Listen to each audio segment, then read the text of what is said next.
Nice to see such a big crowd out here on such a dreary day. It's not often that I take the microphone from Greg Collins, but today we speak about an issue that really transcends partisanship. There seems to be a debate brewing these days of what constitutes free speech. Let me just make one point right up front. It's a dead debate. The Supreme Court has already ruled on it. 20 years ago, public universities simply cannot impose hate speech restrictions.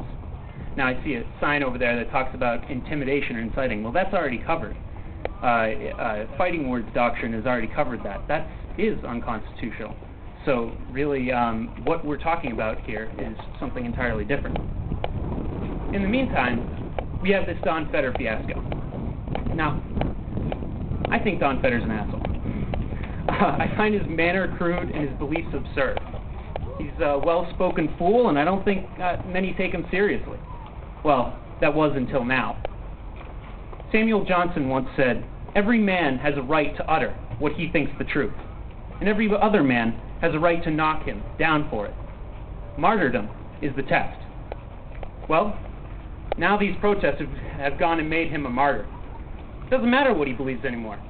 They gave him an audience and forced others, like myself, to choose between social justice and free speech. Well, when it comes down to it, without free speech, there is no social justice, or any kind of justice for that matter. Framed that way, the choice is easy.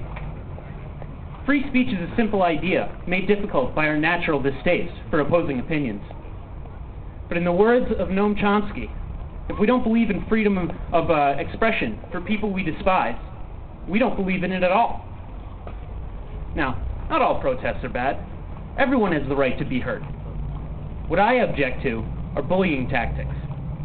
In debate, when someone resorts to bullying, intimidation, or ad hominem attacks, it's an obvious sign that they've lost the argument.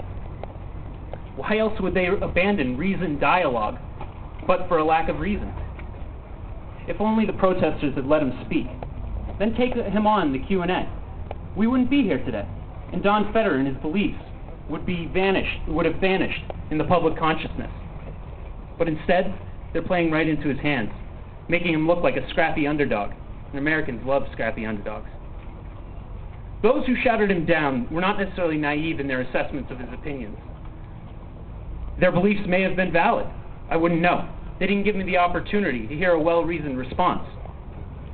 This is a place of higher learning, and opinions must flow freely, especially in cases like these. It doesn't take a lot to learn how to hate guys like Don Feder.